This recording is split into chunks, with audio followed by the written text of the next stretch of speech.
মক্কা শরীফে একটা দুর্ভিক্ষ দেখা দিল, অনেক দিন থেকে বাবা বৃষ্টি বর্ষণ হচ্ছে না। আচ্ছা বলেন তো, এই গ্রামে যদি পানি বর্ষণ না হয় তো গ্রামের অবস্থা কি হবে বলেন তো?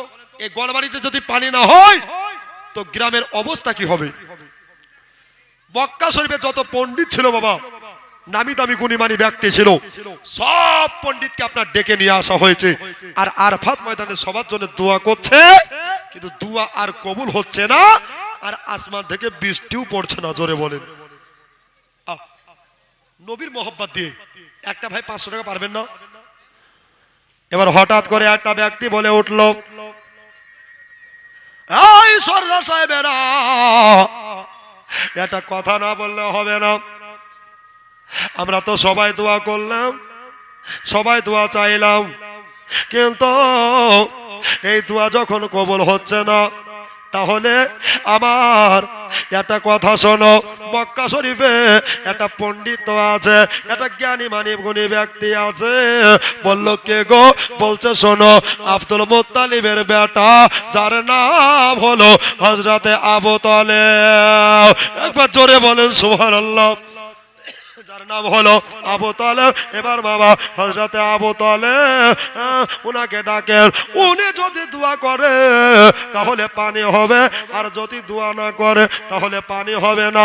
এবার বাবা ঠেলায় না পড়লে বিড়াল গাছে ওঠে না। এবার বাবা সবাই মিলে হিড় করে বাবা আমার নবীর চাচা আবু তালেবের বাড়ি, হুজুর গো বেয়াদবি মাফ করবে, বেয়াদবি মার্জনীয়। বলে আচ্ছা তোমরা পুরো মক্কার পণ্ডিতরা, মক্কার জ্ঞানী মানি গুণী ব্যক্তিরা, তোমরা সবাই কেন আমার বাড়িতে আজকে তোমরা এসেছো? বলে হুজুর আপনি হয়তো জানেন না, আপনি হয়তো জানেন না গো হুজুর। বলছে কেন? বলছে আপনিও মক্কার বাসিন্দা, আমরাও মক্কার বাসিন্দা। হুজুর গো মক্কা শরীফে মক্কাতুল মুকাররমায় অনেক দিন ধরে পানি বর্ষণ হচ্ছে না, বৃষ্টি বর্ষণ হচ্ছে না, এই জন্য আপনার কাছে ছুটে আসলে। এবার বাবা নবীর চাচা দোষে পড়ে আপনার বলল, এই তোমরা কি চাও রে বাবা? বলল হুজুর ওই যে মক্কার আরাফাত ময়দান আছে, হাজী সাহেব যারা আছে তাদেরকে জিজ্ঞাসা করবেন, মক্কা শরীফের আরাফাত ময়দান বলে একটা ময়দান আছে, ওই ময়দানে গিয়া আপনি ইমাম সেজে দোয়া করবেন, আর আমরা আল্লাহুম্মা আমিন বলবো। আমরা আল্লাহুম্মা আমিন বলবো। হুজুর একটু চলেন না, গেলে খুব ভালো হয়, মক্কাতে পানি বর্ষণ হবে। জোরে বলেন। জোসে পড়ে বলিয়ে দিয়েছে যাও আমি যাব।